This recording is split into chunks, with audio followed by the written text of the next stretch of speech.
আমি মীর আহসান আপনাদের সকলকে আমন্ত্রণ জানাচ্ছি আমাদের নিয়মিত আয়োজন নিউজ শো নির্বাচিত খবরে। আজ দিনভর যে প্রধান খবর আলোচনার খোরাক জুগিয়েছে, যে খবরগুলো ভীষণ রকম জনগুরুত্বপূর্ণ, তেমন কিছু নির্বাচিত খবরের নির্মোহ বিশ্লেষণ নিয়ে আমাদের আয়োজন নির্বাচিত খবর। আজ আলোচনার জন্য পুরো সময় জুড়ে আমাদের সাথে স্টুডিওতে আছেন লেখক, সাংবাদিক এবং কলামিস্ট মুস্তফা কামাল। মিস্টার মুস্তফা কামাল, আপনাকে স্বাগত জানাচ্ছি আমাদের নির্বাচিত খবরে। এছাড়াও এই আলোচনায় স্বাগত জানাতে চাই জাহাঙ্গীরনগর বিশ্ববিদ্যালয়ের শিক্ষক অধ্যাপক ডক্টর শাহাব এনাম খান। মিস্টার খান, আপনাকেও স্বাগত নির্বাচিত খবরে। আমরা আশা করি এই আলোচনায় নানান সময় আমরা একাধিক অতিথিকে যোগ করতে পারবো, জানতে পারবো তাদের মতামত আর বিশ্লেষণ। কেউ যেন ফ্যাসিস্টদের ফিরিয়ে আনতে না পারে সেজন্য সোচ্চার হওয়ার আহ্বান জানিয়েছেন আইনমন্ত্রী মোহাম্মদ আসাদুজ্জামান। পবিত্র ঈদে মিলাদুন্নবীর এক অনুষ্ঠানে আইনমন্ত্রী আরও বলেন, চোখে আলো থাকলেও অনেকে ফ্যাসিবাদের বর্বরতা দেখতে পান না, তাই ফ্যাসিবাদ রুখতে ও রোডম্যাপ তৈরিতে সকলকে আহ্বান জানান আইনমন্ত্রী। কিন্তু আইনমন্ত্রী এমন আহ্বান জানালেও সংসদের বিরোধী দল নিয়মিত বিরোধীতে দাবি করছে সরকার নিজেরাই ফ্যাসিবাদের পথে হাঁটছে, চর্চাও করছে। প্রশ্ন হলো, এগুলো কি শুধুই বিরোধিতা নাকি এতে আলামতও আছে? সহজ করে বুঝতে চাই। এছাড়াও আইন শৃঙ্খলা রক্ষাকারী বাহিনীর মনোবল ফেরা আর রংপুরে শিক্ষক সহ একই পরিবারের 4 খুনের ঘটনার প্রসঙ্গটিও আনতে চাই নির্বাচিত খবরের টেবিলে। তবে চলুন শুরুতেই আইনমন্ত্রীর বক্তব্যটা শুনে আসি। মানুষের মুখোশধারী অনেকের চোখ আছে, আলো আছে, তারা বলে এগুলো কিছু হয়নি। তারা এখনো ফ্যাসিস্ট পুনর্বাসনের জন্য চেষ্টায় আছেন। এই বাংলাদেশে ফ্যাসিজম যাতে আবার পুনর্বাসিত না হয়, আমরাও যাতে ফ্যাসিস্ট হয়ে উঠতে না পারি, সেরকম একটি রোডম্যাপ আসেন তৈরি করি। শুধু বিরোধিতার জন্য বিরোধিতা নয়। যারা অন্ধ হয়ে আছেন, ফ্যাসিস্টের খুন খারাপি দেখছেন না, তাদের বলবো চোখ খুলুন। আমরা শুনছিলাম আইনমন্ত্রীর আহ্বানের জায়গাটা তিনি বলছিলেন। পাশাপাশি এটাও একটু দর্শকদের স্বার্থে জানা জরুরি যে ফ্যাসিবাদ এত চর্চিত একটি শব্দ, এত বহুল ব্যবহৃত শব্দ, এনসাইক্লোপিডিয়া ব্রিটানিকা কি বলছে আসলে সেটা একটু বুঝে জেনে তারপরে আমি আলোচনায় ঢুকতে চাই। যেহেতু ফ্যাসিবাদ নিয়ে অনেকেই অনেক কথা বলেন, কিন্তু আদতে বিষয়টি কি আমরা বরং অনেক জায়গা থেকেই অনেক গণমাধ্যমে নানানভাবে ব্যাখ্যা এসছে, আমরা বরং দেখি একটি এটাকে কিভাবে ব্যাখ্যা করা হয়েছে। ফ্যাসিবাদ কি আসলে? আমরা যেটা দেখি যে এনসাইক্লোপিডিয়া ব্রিটানিকায় বলা হচ্ছে ফ্যাসিজম হচ্ছে একটা মতাদর্শ, এর মধ্য দিয়ে উগ্রপন্থার আবির্ভাব ঘটে। এই মতাদর্শে বিরোধীদের কোনো জায়গা নেই, কর্তৃত্বময় শাসন ক্ষমতাই ফ্যাসিবাদের মূল মন্ত্রের জায়গার কথা বলা হচ্ছে।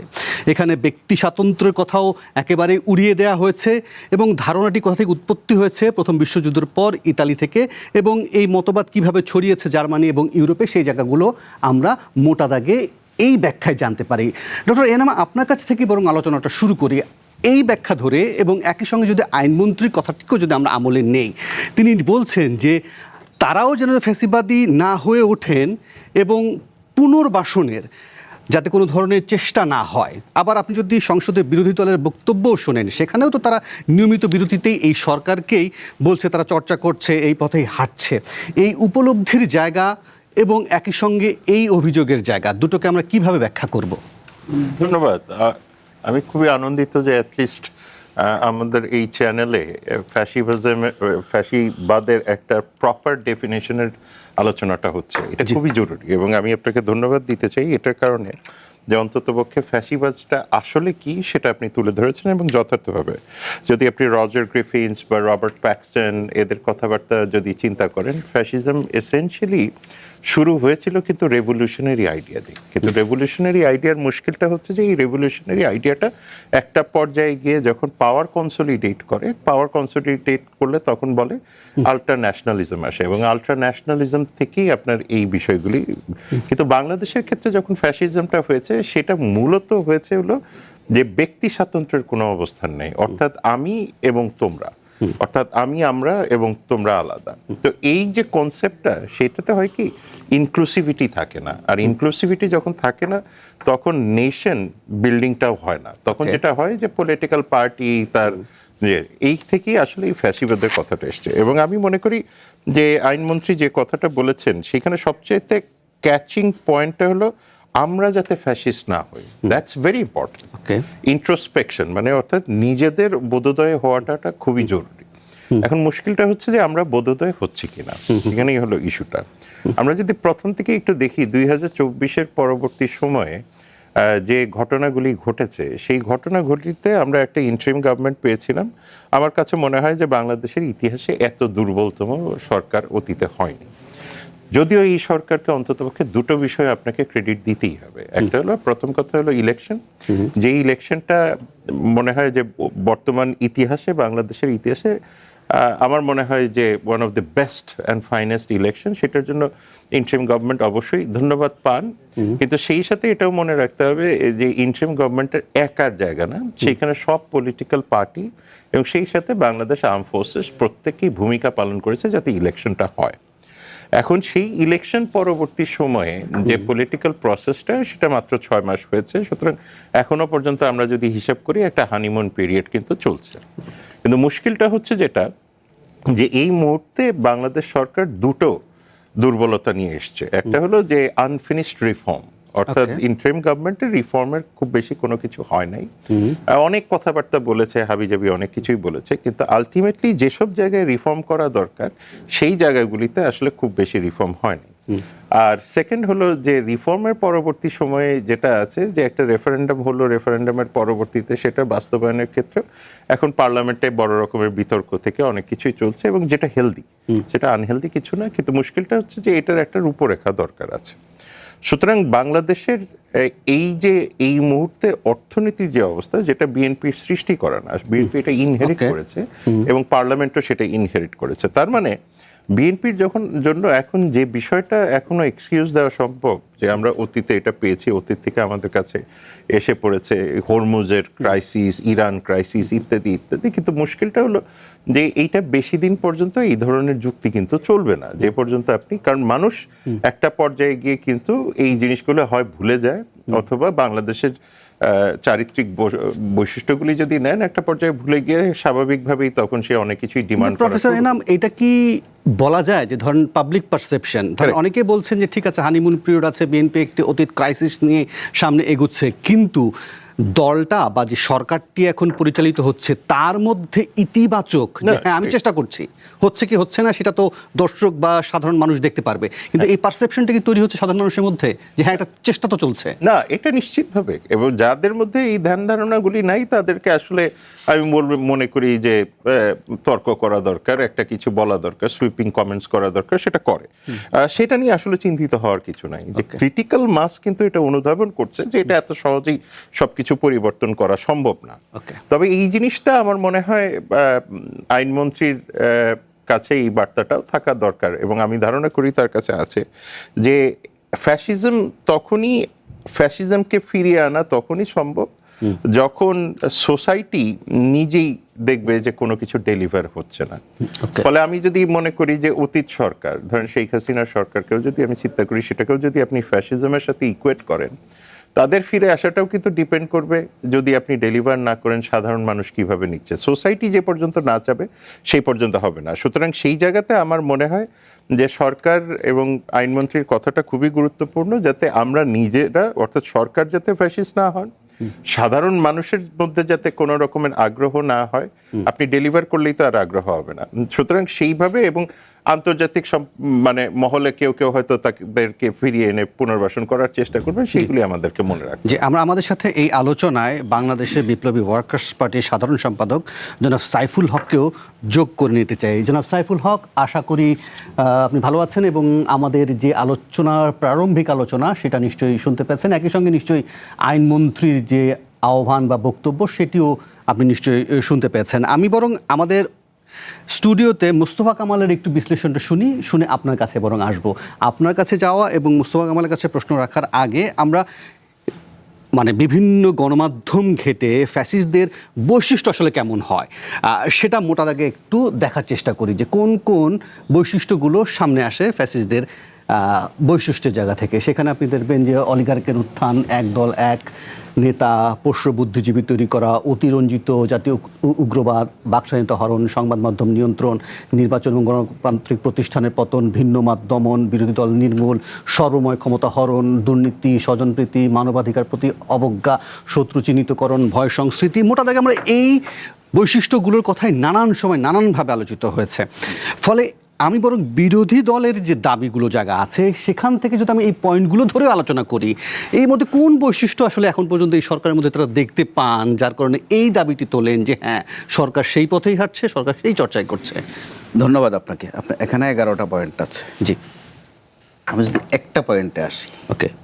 ফ্যাসিবাদ চেনার অন্যতম রাস্তা বা পথ অথবা লক্ষণ হচ্ছে যে শুধু আমিই সঠিক আর বাদ বাকি সবাই ভুল। ভুল। এটা হচ্ছে অন্যতম বৈশিষ্ট্য। আবার এটার মধ্যে আসলে হয় যে আমরা একসময় সন্ত্রাসবাদ, সামন্তবাদ, নানান বাদ যুক্ত শব্দ উচ্চারণ করতাম। ফ্যাসিবাদ হচ্ছে প্রথম লক্ষণ, এটা বললাম। আর আচরণগত লক্ষণ যেটা, সেটা হচ্ছে যে ছোট্ট উদাহরণের মধ্যে বলি, আপনি হোস্ট, আমাদের দুজনকে কথা বলতে দিলেন না, সব কথা আপনি বললেন, তার মানে আপনি একটা ফ্যাসিবাদ। আচ্ছা। অথবা আমি সব কথা বললাম, আপনারা দুজন তেমন কিছু বোঝেন না, আমি বেশি বুঝি, তার মানে আমি একটা ফ্যাসিবাদ। সংক্ষেপে নমুনাটা এরকম। তো ওই প্রশ্নে গেলে এক ধরনের ফ্যাসিবাদের মধ্যে আমরা কিন্তু এখনো আছি। সেটা কেমন? সেটা হচ্ছে, যদি আমি ছোট্ট করে বলি, এখনকার যে বিরোধী দল তারা বলছে তারা সরকারের কাজে কর্মে ফ্যাসিবাদ দেখছে, আবার সরকার বলছে বিরোধী দলের আচরণে তারা ফ্যাসিবাদ দেখছে। তার মানে কাজে কর্মে হোক, আচরণে হোক আর স্বভাবে হোক ফ্যাসিবাদ আছে। ওকে। কেউ না কেউ ফ্যাসিবাদ বা লক্ষণ আছে তার মধ্যে। আর আমি যদি আরো ছোট করে বলতে চাই, ফ্যাসিবাদ আসলে একটা স্বভাবের নাম, একটা আচরণের নাম, আর আরো যদি মেঠো বাংলায় বলি, একটা খাইসলতের নাম। আমি আপনার 11টার বাইরে এটা ছোট করে আনলাম এই জায়গায়। তো যখন দুই দলের একটা উপলব্ধি, এটাও ভালো দিক কিন্তু। ওকে। এই পক্ষ ওই পক্ষকে বলছে যে ফ্যাসিবাদী স্বভাব তারা দেখছে, অথবা ফ্যাসিবাদী কাজ দেখছে, অথবা ফ্যাসিবাদী আচরণ দেখছে। এটা এক ধরনের সতর্কতা, ইতিবাচকভাবে নেওয়া যায় এই প্রশ্নে। যে কিন্তু এই ফ্যাসিবাদ এই জিগির করতে করতে নিজেরা ফ্যাসিবাদের ফিকির করে ফেলছেন কিনা আচরণে বা স্বভাবে। আমরা গত কয়েকদিন কিন্তু এই নমুনাটা দেখছি। কেমন কেমন সে নমুনা দেখছি? বিরোধী দল স্পষ্ট করে, শুধু রাস্তাঘাটে নয়, সংসদেই বলেছে তারা সরকারের কাজে কর্মে ফ্যাসিবাদ দেখছে। আবার সরকার বিরোধী দলকে সতর্ক করছে। এটা কিন্তু বাংলাদেশে নতুন মাত্রা, যে ফ্যাসিবাদী সাধারণত হয় শাসক শ্রেণী, ক্ষমতাবান শ্রেণী। এবার নতুন মাত্রা হচ্ছে যে অপোজিশনের মধ্যেই ফ্যাসিবাদের তারা রেখা দেখছে, আচরণ দেখছে। তো আমরা যদি বলি আপনার শিরোনামে আছে ফ্যাসিবাদ ফিরিয়ে আনা, তো যখন আছেই সেখানে তো আর ফিরিয়ে আনার প্রশ্ন আসে না। আর যদি সুনির্দিষ্টভাবে আপনি একটি দলকে ফ্যাসিবাদ বলে থাকেন, আওয়ামী লীগকে, তো আওয়ামী লীগের শেখ হাসিনা নেই, অথবা ওবায়দুল কাদের নেই, হাসান মাহমুদ নেই, বাদ বাকি আরো অনেকে আছেন।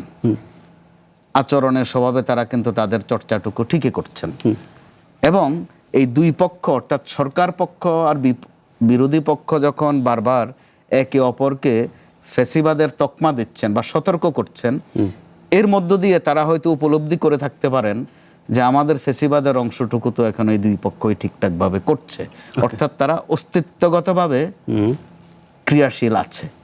ওকে। সেই তথ্যটা কিন্তু পরিষ্কার হয়ে যাচ্ছে। এই ক্ষেত্রে আর ফিরিয়ে আনার অবকাশ রাখে না, তার মানে তারা বিদ্যমান আছে। তাহলে আমি সেই জায়গা থেকেই সাইফুল হকের একটু বিশ্লেষণটা শুনতে চাই। সাইফুল হক, আপনি শুনছিলেন মোস্তফা কামাল এবং অধ্যাপক ডক্টর শাহাব এনাম খানের যে বিশ্লেষণ, সেখান থেকেও যদি একটু আপনার কাছে উপসংহারে আসতে চাই, যে ধরেন আইনমন্ত্রী পুনর্বাসনের কথা বলছেন, যে কেউ কেউ পুনর্বাসন করার চেষ্টা করছে বা নিজেরাই ফ্যাসিবাদী না হয়ে ওঠার আহ্বান জানাচ্ছেন, যে না তারা এটা করতে চান না বা সেটা নিয়ে সমালোচনা হোক, এবং এটা রোডম্যাপেরও কথা বলছেন। আবার মোস্তফা কামাল বলছেন যে এখনও ফ্যাসিবাদ হারিয়ে যায়নি। কিভাবে তাহলে সেই জিনিসটাকে আমরা ঠেকাবো আর কি? জি, আপনাকে ধন্যবাদ। সম্মানিত দুই আলোচক বৃন্দ, আর আপনার এই মধ্যরাতে দর্শক শ্রোতা যারা দেখছেন আপনাদেরকে সালাম জানাই এবং এই আলোচনাটা খুবই ইন্টারেস্টিং আলোচনা হচ্ছে। ফলে আপনারা এই বিষয়টা নির্বাচন করেছেন সেজন্য ধন্যবাদ। আমরা ছোটকালে আমরা পড়ে আসছি এ পর্যন্ত যে আপনি অনেকগুলো সংজ্ঞার কথা বললেন, আপনি দলিল দস্তাবেজ ঘেঁটে আপনি ফ্যাসিবাদ, তার নমুনা, তার বৈশিষ্ট্য এগুলো আপনি বাস্তবে দুনিয়াব্যাপী মানুষ এটা জানতে পেরেছে। জার্মানিতে নাজিবাদ এবং আপনি জানেন ইতালিতে ফ্যাসিজমের উত্থানের পরে, তার মানে এবং এটাকে এর রাজনৈতিক ভাবে ভবিষ্যৎ হোক নিরাপদ, বিনিয়োগ হোক বিশ্বস্ত, আর আমার পছন্দ সল্ট বে। ওয়েলকাম টু সল্ট বে। এর একটা বৈপ্লবিক এর একটা অর্থ আছে। সে অর্থটা হলো যে এক্সিস্টিং যে পুঁজিবাদী যে শাসন, উর্জুয়া যে শাসন, তার নিকৃষ্ট রূপকেই দুনিয়াব্যাপী গত কয়েক দশক ধরে ফ্যাসিবাদী শাসন হিসাবে এটাকে দেখে আসা হয়েছিল। কিন্তু পরবর্তীতে যেটা আপনি উল্লেখ করছিলেন যে যেখানে যারা সরকার গঠন করেন, বিরোধী পক্ষের জন্য যখন কোনো ডেমোক্রেটিক স্পেস থাকে না, তার মানে যখন একটা কর্তৃত্ববাদী শাসন, যখন একটা ব্যক্তিতান্ত্রিক শাসন যখন মুখ্য হয়ে ওঠে, তখন এটাকে আমরা স্বাভাবিকভাবে একটা ফ্যাসিবাদী আচরণ, ফ্যাসিবাদী স্বভাবের কথাটা আমরা এখানে আলোচনা করে আসছি। এবং বাস্তবে বাংলাদেশে আমরা একটা বিরাট গণজাগরণ, গণঅভ্যুত্থান হয়েছে।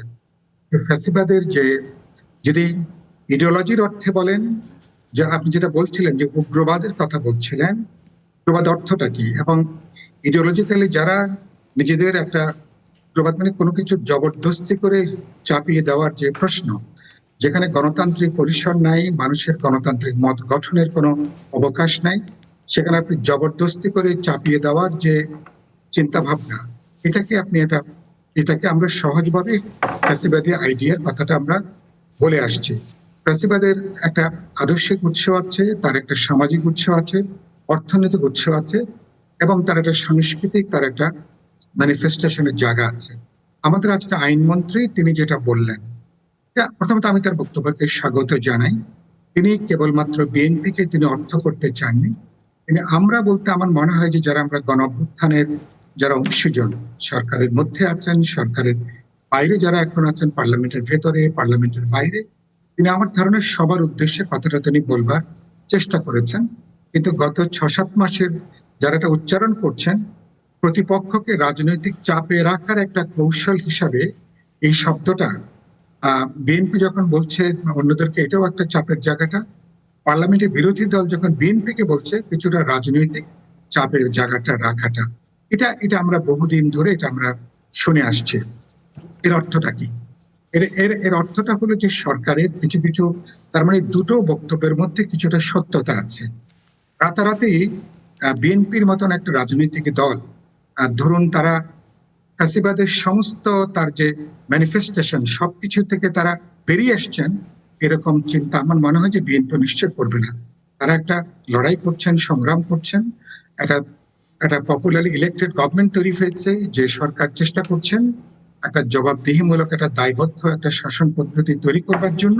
হ্যাঁ, সেদিক থেকে ঘাটতি আছে, কিছু স্ববিরোধিতা আছে, এবং ডেমোক্রেটিক স্পেসটা কতখানি বাড়িয়ে তোলা যায়। আপনি নিশ্চয়ই ব্যাপারে একমত হবেন যে সরকারের অনেকগুলো বড় দাগের ব্যর্থতাও নিশ্চয়ই আছে গত 6 মাসে, কিন্তু গত 6 মাসে রাজনৈতিক কারণে নিশ্চয়ই আমার সাথে একমত হবেন, কাউকে গ্রেপ্তার করা হয়নি, বিচার বহির্ভূত হত্যাকাণ্ড সংগঠিত হয়নি, বিরোধী মতের জন্য কাউকে দমন করা, অথবা কোনো বিচার বহির্ভূত হত্যাকাণ্ড বলি, অথবা যে অর্থে কোনো রাজনৈতিক কর্মসূচিতে ঢাকার বাইরে বিচ্ছিন্ন বিক্ষিপ্ত কিছু হামলার ঘটনা ঘটেছে সেটা স্থানীয় কারণের জন্য, কিন্তু রাজনৈতিক সিদ্ধান্ত নিয়ে রাজনৈতিক প্রতিপক্ষের উপরে দমন পীড়ন, যেটা আমরা গত 15 বছর ধরে এর আগে দেখে এসেছিলাম, গত 6 মাসে বাংলাদেশে সম্ভবত অন্য কোনো নির্বাচিত সরকারের আমলে আপনি এ ধরনের ডেমোক্রেটিক স্পেস কিন্তু আগে দেখা যায়।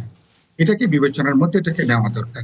জি, সাইফুল হক, আরেকটু ছোট্ট করে বুঝতে চাইবো, আপনি বলছিলেন কয়েকটা প্যারামিটারের কথা বলছিলেন যে ঠিক আছে রাজনৈতিকভাবে দমন পীড়ন বা অন্য জায়গায় গ্রেপ্তার, বিচার বহির্ভূত হত্যাকাণ্ড, সেই প্রসঙ্গগুলো আপনি তুলছিলেন, কিন্তু আরো কয়েকটি যে প্যারামিটারগুলো সামনে আসে, আমি বাক্যটা শেষ করি প্লিজ।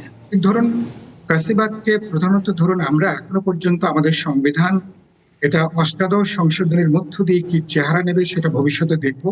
31 দফা আমাদের জুলাই সনদ যেটা আমরা স্বাক্ষর করেছি, তার অর্থ হলো আমাদের সংবিধানে বর্তমান সাংবিধানিক স্বৈরতন্ত্রের উৎস হলো বিদ্যমান আমাদের সংবিধান। সেখানে আমাদের সংবিধানে প্রধানমন্ত্রী কেন্দ্রিক যে গণতান্ত্রিক ক্ষমতা কাঠামো, এবং বাস্তবে আপনি আমার সঙ্গে নিশ্চয়ই একমত হবেন, আমাদের দীর্ঘ অভিজ্ঞতা হচ্ছে বিচার বিভাগ সহ বিভিন্ন সাংবিধানিক প্রতিষ্ঠানগুলোকে প্রকারান্তরে এর আগে নির্বাহী বিভাগের কর্তৃত্বে বাস্তবে এটাকে নিয়ে আসা হয়েছিল।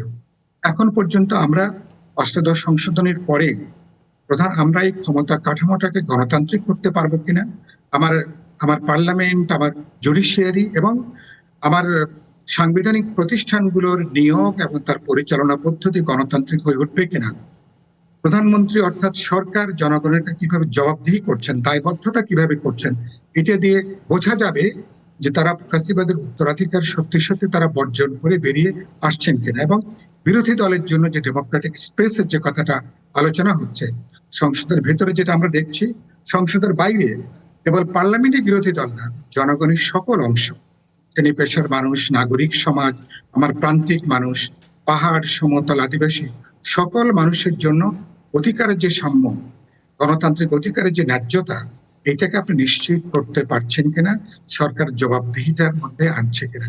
জি জি যদি করা যায় তাহলে মনে করি আমরা হয়তো ফ্যাসিবাদ উত্তরাধিকার থেকে পেরিয়ে আমরা একটা গণতান্ত্রিক শাসনের পথে হয়তো আমরা হাঁটতে শুরু করবো। জি সাইফুল হক, আমি যে প্রশ্ন আসলে করতে চেয়েছিলাম সেই প্রশ্নটি আসলে আপনি এক ধরনের জবাব দিয়ে ফেলেছেন।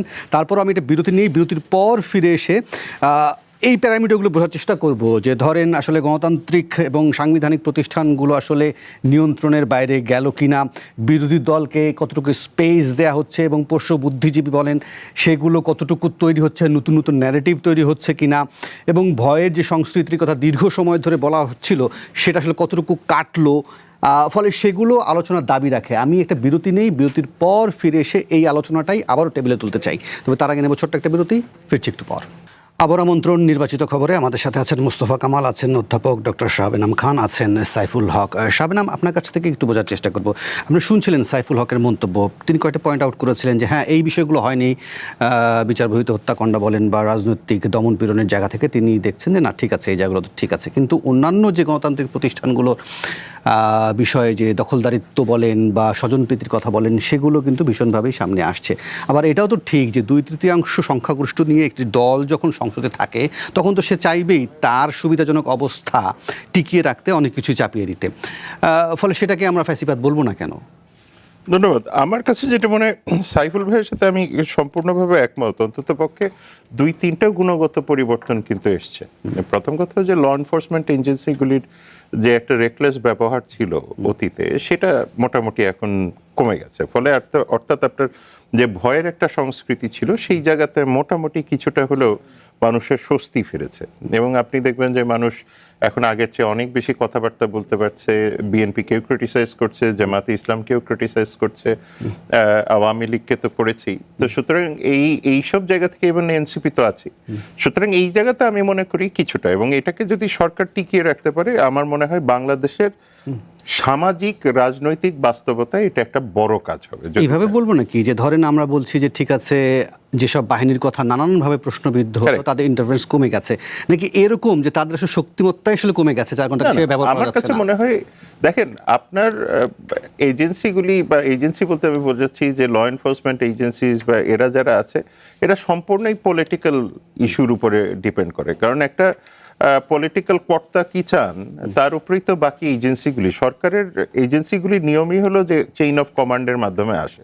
সুতরাং সেই জায়গাতে যদি পলিটিক্যাল একটা কনসেনসাস থাকে, পলিটিক্যাল অ্যাকাউন্টেবিলিটি থাকে, আর সবচেয়ে বড় কথা হলো পলিটিক্যাল সদিচ্ছা যদি থাকে, তাহলে খুব স্বাভাবিকভাবেই আপনার এজেন্সি মানে পুলিশ বা এনফোর্সমেন্টগুলি, ল এনফোর্সমেন্টগুলি আসলে এমন কোনো কাজের মধ্যে যাবে না যেটা এসেনশিয়ালি তার জন্য পাবলিকভাবে তার এগেইনস্টে চলে যায়।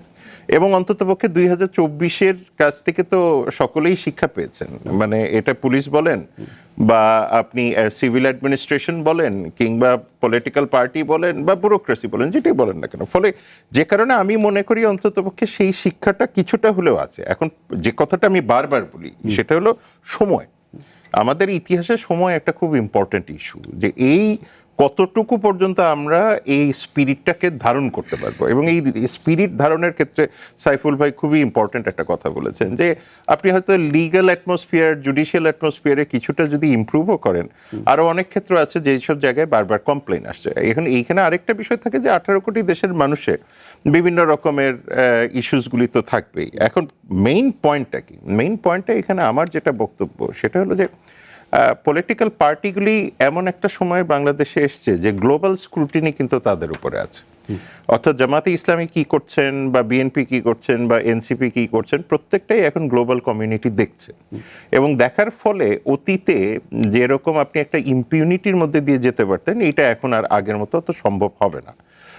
এইখানে দুটো মুশকিল আছে। একটা হলো যে পাবলিক অ্যাওয়ারনেস, আসলে পাবলিককে আপনি কতটুকু অ্যাওয়্যার রাখতে পারছেন। আপনি যদি সোশ্যাল মিডিয়াতে দেখেন যে যেই ধরনের কথাবার্তা আমরা দেখি, মানে অনেক ক্ষেত্রেই বাস্তব বিবর্তিত কথাবার্তা দেখছি, এটা সাধারণ মানুষের মধ্যে অ্যাসপিরেশনের মধ্যে, স্পিরিটের মধ্যে থাকে। কিন্তু মুশকিলটা হচ্ছে যে এই ধরনের বক্তব্যগুলিও কিন্তু সরকারের জন্য অস্বস্তিকর, জামাতে ইসলামের জন্য অস্বস্তিকর, এনসিপির জন্য অস্বস্তিকর। একটা অস্বস্তিকর দিক আছে, আবার গুড সাইডও আছে, যে এক ধরনের অ্যাকাউন্টেবিলিটি, পাবলিক অ্যাকাউন্টেবিলিটি আসে।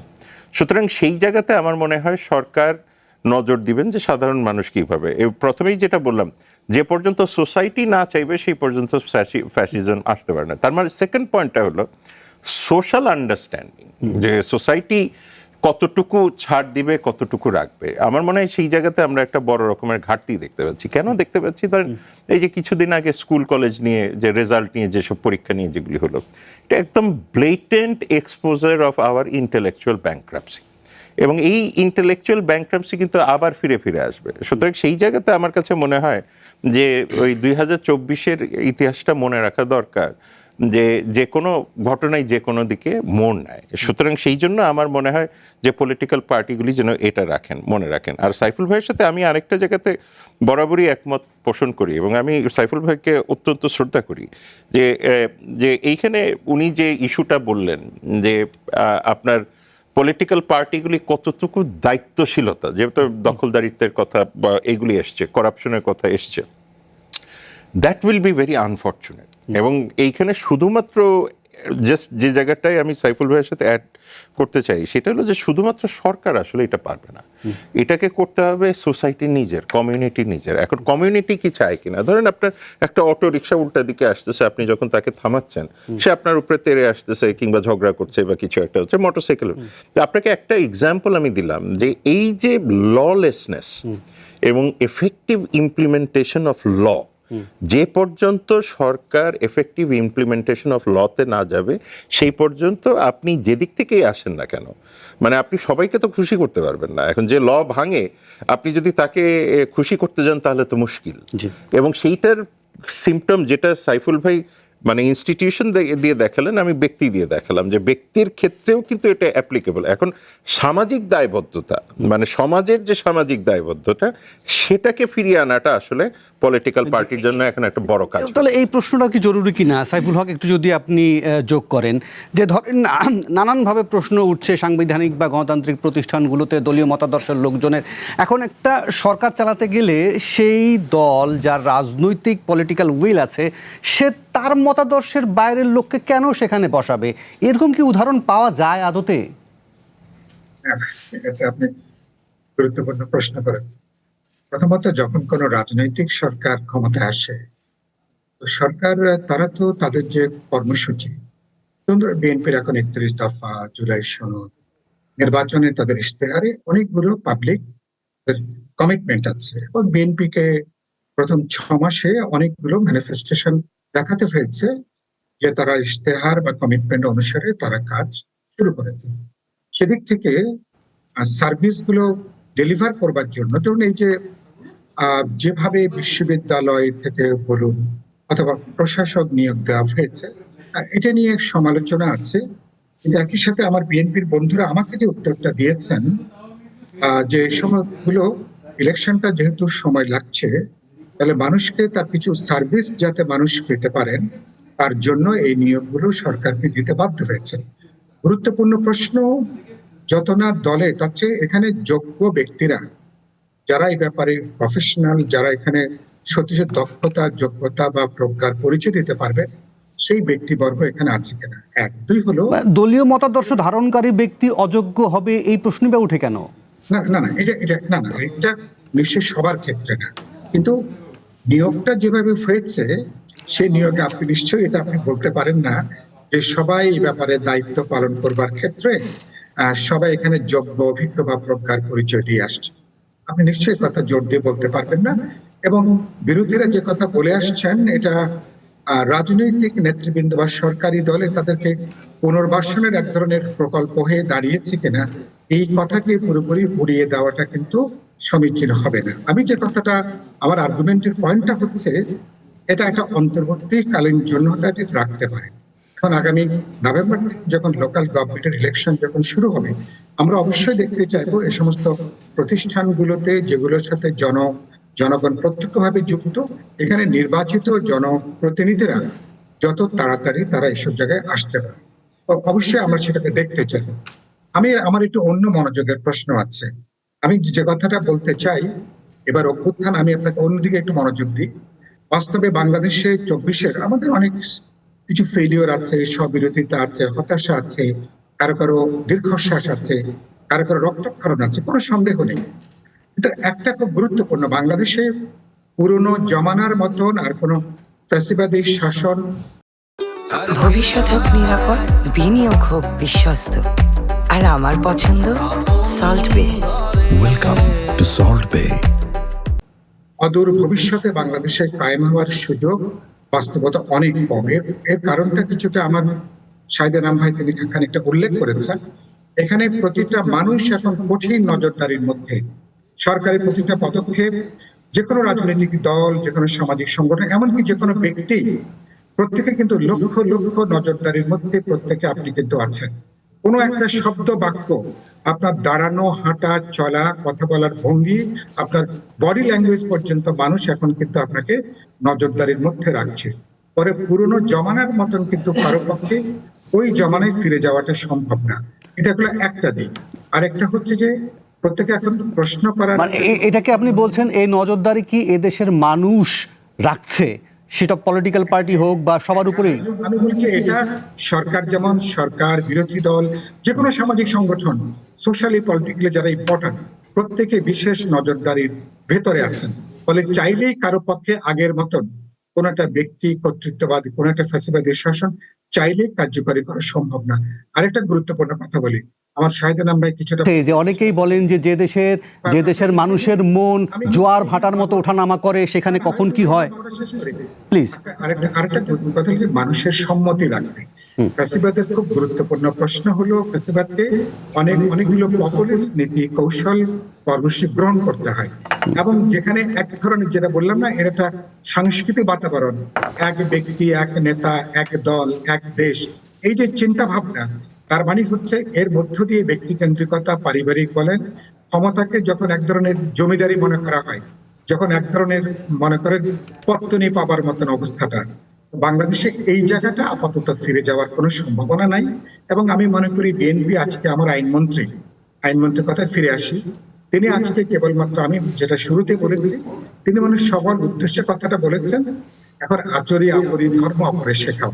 আইনমন্ত্রী, তার সরকার, তারা যদি এই ফ্যাসিবাদের যে সমস্ত ম্যানিফেস্টেশন গুলো নিয়ে হাঁটতে হচ্ছে আমাদেরকে, সাংবিধানিক ভাবে, প্রশাসনিক ভাবে, এগুলোকে ব্যাপারে সরকার যদি এই 18তম সংশোধনের মধ্য দিয়ে, অথবা গোটা রাষ্ট্র ব্যবস্থার একটা গণতান্ত্রিক একটা রিফর্মের যে এজেন্ডা, যেটা আমাদের জুলাই সনদের খুবই গুরুত্বপূর্ণ প্রশ্ন, যেটা যেমন ধরেন প্রত্যেক এমপিকে তার ভোটারদের কাছে তাকে জবাবদিহি করার যে বিধান। আমি 12তে যখন আমি নির্বাচন করি, আমি বলেছিলাম যে আমি নির্বাচিত হলে প্রতি 3 মাস বা 6 মাস পর পর আমার ভোটারদের কাছে আমি জবাবদিহি করতে বাধ্য থাকবো।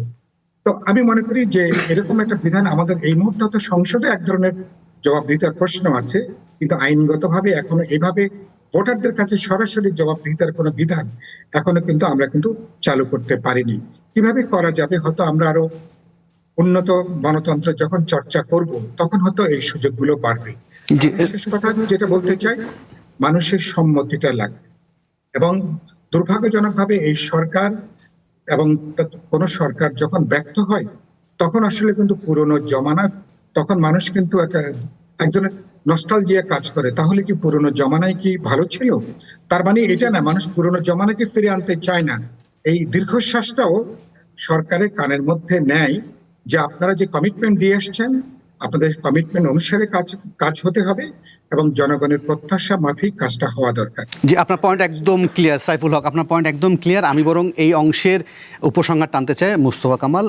যদিও আমরা আইনমন্ত্রী এটা রোডম্যাপের কথা বলছিলেন, সেটা কীরকম হতে পারে ছোট্ট করে যদি শেষ করেন, আমি এই অংশটা আপাতত উপসংহার টেনে পরে পরে শুনে দিচ্ছি। আইনমন্ত্রী মহোদয় মূলত একটা উপলব্ধির কথা বলেছেন এবং সমান্তরাল একটা আহ্বান জানিয়েছেন। কোথায় সেটা? কিছুটা ধর্মীয় একটা অনুষ্ঠানে। আজকের দিনটা ধর্মীয়ভাবে অত্যন্ত গুরুত্বপূর্ণ একটা দিন। তো সেটা বলতে গিয়ে তিনি যখন একটা আহ্বান জানিয়েছেন যে আমরা কেউ যেন ফেসিবাদী না হই, তো আমরা বলতে তিনি শুধু তার দলকে বুঝিয়েছেন এতটুকু আমরা মনে করতে পারি না। সাইফুল ভাই সহ আন্দোলনের যে মিত্ররা ছিলেন, এখন যাদের কারো কারো নাম বিরোধী দল, কারো হয়তো বা অন্য কোনো নাম, সবার প্রতি আহ্বানটা জানিয়েছেন। এই গেল একদিক। দ্বিতীয় দিক হচ্ছে আমরা কে চাইব যে আমাদের চোখের সামনেও এখনো ভাসছে, কষ্টকর কিন্তু আমাদের দেশেরই তো তারা কেউ না কেউ, লুঙ্গি পরা গেঞ্জি পরা অবস্থায় তাদেরকে গ্রেপ্তার করা হচ্ছে। একদিক, দুঃখিত। তাহলে আমি বরং এক কাজ করি, আপনি একটু পানি খান, আমি একটু একটা বিরতি নেই, বিরতির পর ফিরে এসে বাকি আলোচনা করি। নেব ছোট্ট একটা বিরতি, ফিরছি একটু পর। আবার আমন্ত্রণ নির্বাচিত খবরে। আমাদের সাথে আছেন মুস্তফা কামাল, আছেন অধ্যাপক ডক্টর শাহ এনাম খান। আমরা ইতিমধ্যে সাইফুল হককে বিদায় জানিয়েছি। মুস্তফা কামাল, যে জায়গায় আমি বলছিলাম যে কে চাইবে যে আমাদের যাকে আমরা সম্বোধন করার আগে মাননীয় বলতাম, মাননীয় মন্ত্রী, অর্থাৎ এখনো কি মাননীয় বলার কালচার কি বন্ধ হয়ে গেছে?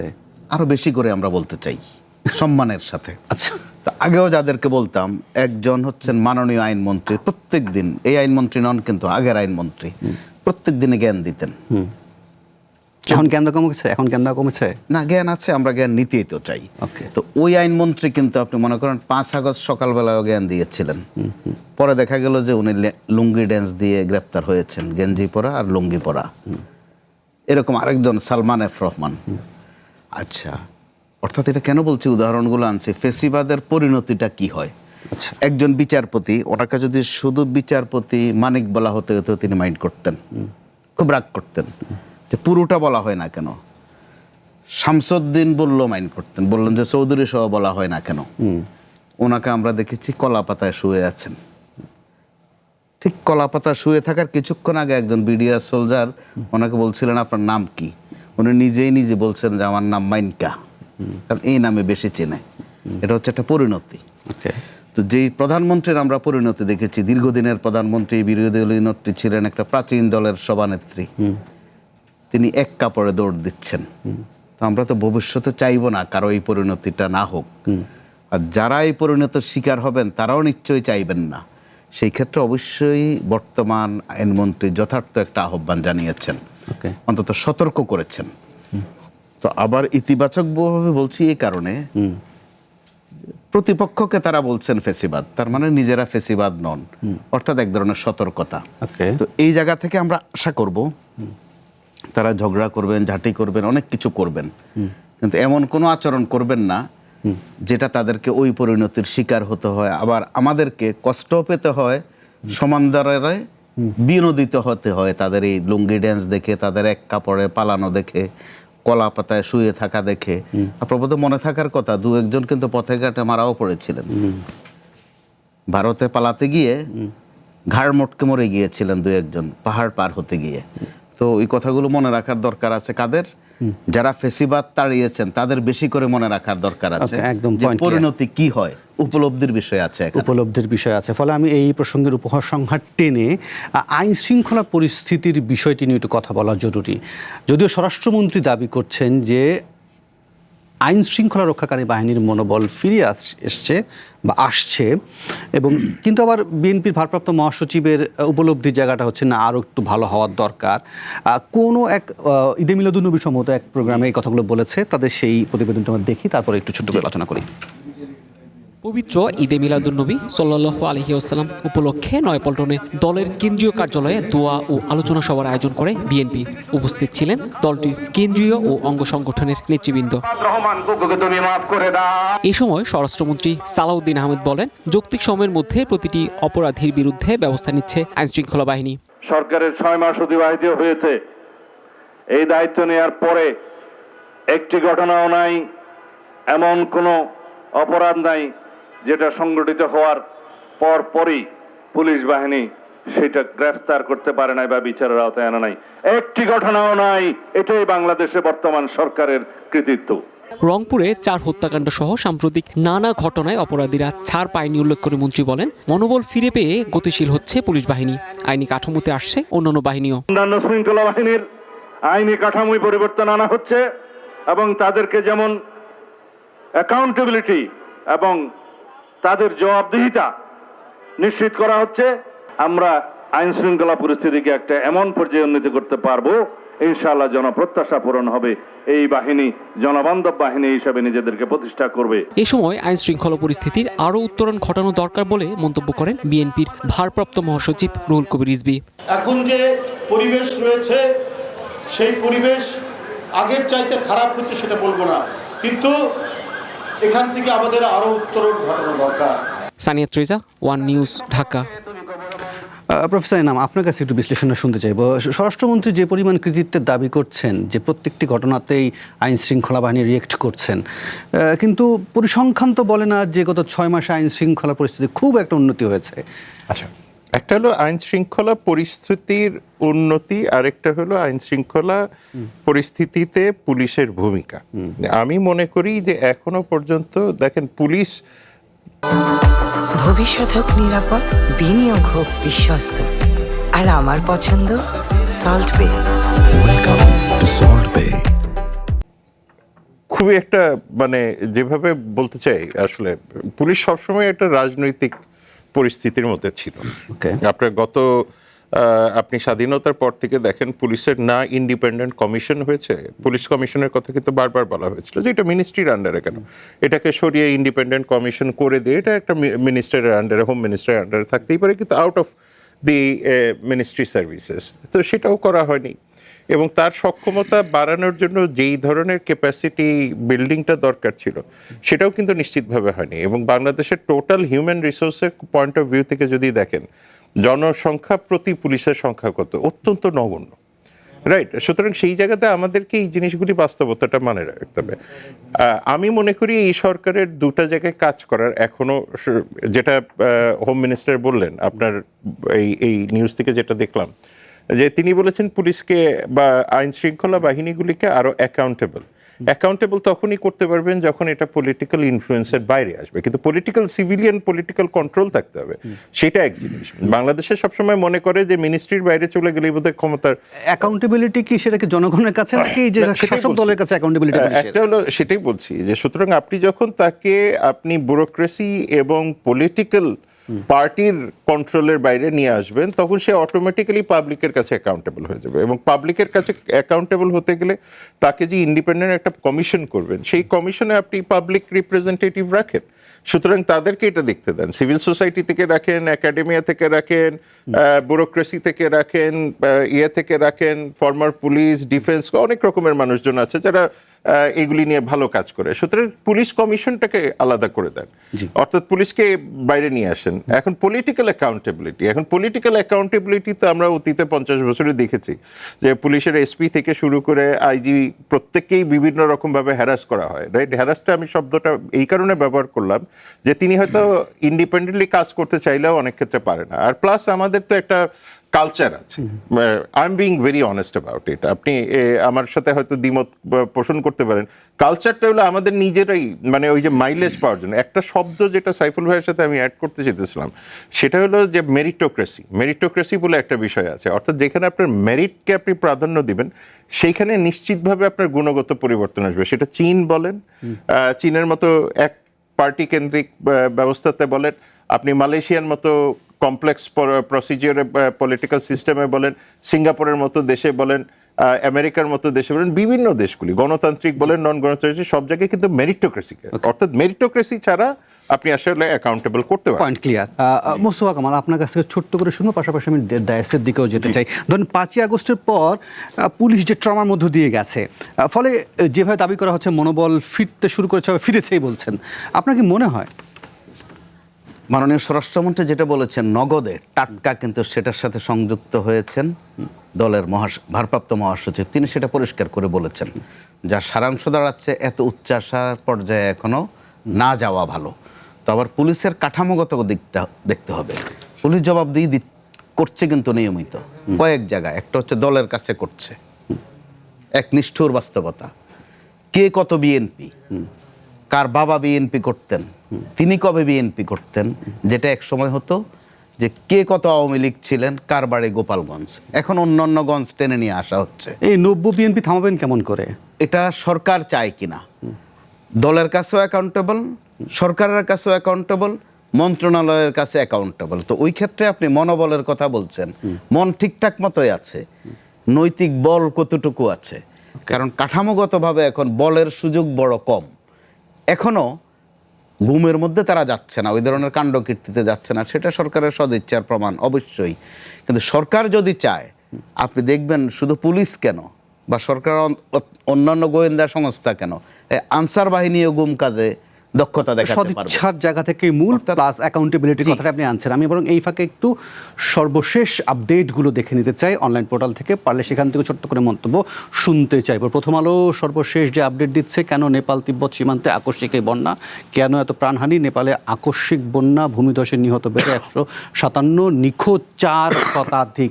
শাহাবেনাম, ধরেন আমরা তো নেপালের কথাই সবসময় বলছি যে সেখানে যে পাহাড় ধসের কথা সামনে আসছে, আকস্মিক বন্যা আমাদেরও এখানে তো হয়, পাশাপাশি বাংলাদেশের প্রচুর পর্যটক সেখানে যায়, সেটার ব্যাপারেও মনে হয় আমরা এখন পর্যন্ত কোনো আপডেট পেলাম না। এখান থেকে আমাদের শিক্ষা নেওয়ার কি আছে?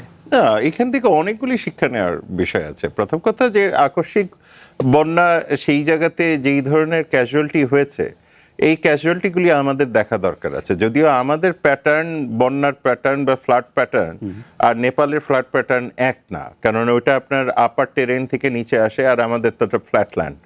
সুতরাং সেই জায়গাতে, তবে যে জিনিসটা বিষয় সেটা হলো যে আমাদের রেস্কিউ মিশনগুলি কিংবা আমাদের রিকভারি মিশনগুলি এখন বাংলাদেশের মতো জায়গায়, মানে নেপাল থেকে শিক্ষা নেওয়ার চেয়েও আমাদের ইন্টারনাল শিক্ষা নেওয়ার অনেক ব্যাপার আছে। কারণ আপনি যদি রানা প্লাজা যদি ভুলে না যান, মানে এক রানা প্লাজাকেই আপনি এক্সকাভেট করে সেখান থেকে মৃতদেহগুলি বের করে আনতে যে বেগ পেতে হয়েছিল, সেই ধরনের একটা ঘটনা বাংলাদেশে যদি 1% বিল্ডিং এর মধ্যেও করে, সেটার যে স্পিল ওভার এফেক্ট সাধারণ মানুষের উপরে, মানে সেটা হেলথ থেকে শুরু করে পানি, স্যানিটেশন, সেটা তো নিশ্চিতভাবেই আমাদের জন্য চিন্তার বিষয়। জি, মোস্তফা কামাল, এই সংবাদটার দিকে একটু আপনার নজর চাইবো, যে সাংবাদিককে তৌহিদি জনতার নামে চিঠি, আপনার মুভমেন্ট আমরা সবসময় নজর রাখছি। এই তৌহিদি জনতা কারা, কারা এইভাবে সাংবাদিকদের? গত কয়েকদিন আমরা এটা নিয়ে একটু উদ্বেগজনক পরিস্থিতি দেখছি। কে কোথাকার তৌহিদ বা কি তৌহিদি কাজকর্ম করেন, আমাদের কাছে এ সংক্রান্ত তথ্য নাই, কিন্তু নাম দিয়ে দেয়া হচ্ছে তৌহিদি জনতা। একসময় যেটা দেখতাম বিপ্লবী জনতা, আমরা মাঝে মধ্যে বলি আবার উত্তেজিত জনতা। আসলে বিপ্লবেরও কিছু নাই এখানে, তৌহিদেরও কিচ্ছু নেই। একটা বিশৃঙ্খলা সৃষ্টির একটা তৎপরতা আমরা গত সপ্তাহখানেক ধরে দেখছি। তারা দূতাবাসে পর্যন্ত উড়ু চিঠি দেওয়ার কাণ্ডকীর্তি ঘটেছে। অর্থাৎ ভিতরে ভিতরে এতক্ষণ আমরা আলোচনা করলাম আইন শৃঙ্খলা পরিস্থিতি কি মাত্রায় উন্নত হয়েছে, কিন্তু এই ধরনের কিছু ঘটনা আমাদেরকে কিন্তু উদ্বিগ্ন করছে। নিশ্চয়ই, একেবারেই বেনামি, জি, কিন্তু উদ্দেশ্যমূলক, সেটা অত্যন্ত পরিষ্কার। জি, না, এখানে একেবারে তৌহিদি জনতার নামে চিঠির কথা বলা হয়েছে। নামটা এটাই দেয়, তৌহিদি জনতা, জাগ্রত জনতা, সচেতন জনতা। জি, আমরা একটু পরে অনলাইন পোর্টাল থেকে বিবিসি বাংলা অনলাইন সর্বশেষ আপডেট কি বলছে। নেপাল তিব্বত সীমান্তে আকস্মিক বন্যায় 100 জনের বেশি, ওই খবরটাই থাকছে। মক্কা চুক্তি কি, বাংলাদেশ কেন এতে যোগ দেওয়ার আগ্রহ দেখাচ্ছে, এটা কয়েকদিন ধরে খুব আলোচনায় আসছে। শাহাবেনাম, আপনি যদি ছোট্ট করে একটু বলেন যে মানে বাংলাদেশের মানে উচিত কি অনুচিত জায়গা থেকে উচিত? সরাসরিভাবে বলা উচিত, এটা অনেকগুলি কারণ আছে। প্রথম কথা, সৌদি আরব এখানে আছে এবং আমি মনে করি বাংলাদেশের একটা প্রায়োরিটি হওয়া উচিত প্রধানমন্ত্রী রিয়াদ সফর, কারণ বাংলাদেশের ফাইন্যান্সিয়াল রেমিটেন্স সব কিছুই এটার সাথে জড়িত। সুতরাং ফাইন্যান্সিয়াল স্টেবিলিটির জন্য রিয়াদের সহায়তাটা প্রয়োজন। টার্কি এবং পাকিস্তানের ক্ষেত্রে আপনার যে ডিফেন্স প্রকিউরমেন্ট এবং ডিফেন্স ডাইভার্সিফিকেশন, ডিফেন্স অ্যাডভান্সমেন্টের জন্য দরকার আছে, এবং সেই সাথে চীনও এটার সাথে প্রচ্ছন্নভাবে জড়িত। সুতরাং সেই জায়গাতে মায়ানমার নিয়ে বাংলাদেশ সরকারের একটা বড় মাথা ব্যথার জায়গা আছে, সেই জন্য এটাও একটা গুরুত্বপূর্ণ প্ল্যাটফর্ম হতে পারে, কারণ রোহিঙ্গারা মুসলিম। আর লাস্ট যেটা খুব ইম্পর্টেন্ট পয়েন্ট, সেটা হলো যে বাংলাদেশের যে নিজস্ব যে বাংলাদেশ ফার্স্ট জাতীয় স্বার্থ কেন্দ্রিক, সেই স্বার্থের সাথে মিলিয়েও আসলে, এবং মার্কিন যুক্তরাষ্ট্র যেহেতু মক্কা চুক্তিকে যথেষ্ট আগ্রহ দেখাচ্ছে, সুতরাং বাংলাদেশের এতে না যাওয়ার কোনো কারণ। আপনি ইতিবাচক মনোভাব দেখাচ্ছেন। আমি শুধু একটা যুগান্তরের অনলাইন পোর্টালের সর্বশেষ আপডেট দেখে অনুষ্ঠান থেকে বিদায় নিতে চাই। নেপালের বন্যা প্রাণহানির ঘটনায় প্রধানমন্ত্রী শোক বার্তা জানিয়েছেন এবং সহযোগিতার বার্তাও দিয়েছেন। যাই হোক, আরও অনেকগুলো খবর ছিল যেগুলো আলোচনা করার সুযোগ ছিল, কিন্তু একেবারে সময় শেষ হয়ে গেছে। মোস্তফা কামাল এবং অধ্যাপক ডক্টর শাহবেনাম খান, আপনার দুজনকে অসংখ্য ধন্যবাদ। আপনারা এই রাতে সময় দিয়েছিলেন এবং মন্তব্য জানিয়েছেন। আর এই ছিল আজকের নির্বাচিত খবরে। কাল আবারও দেখা হবে। সে পর্যন্ত ভালো থাকুন, সুস্থ থাকুন, শুভরাত্রি।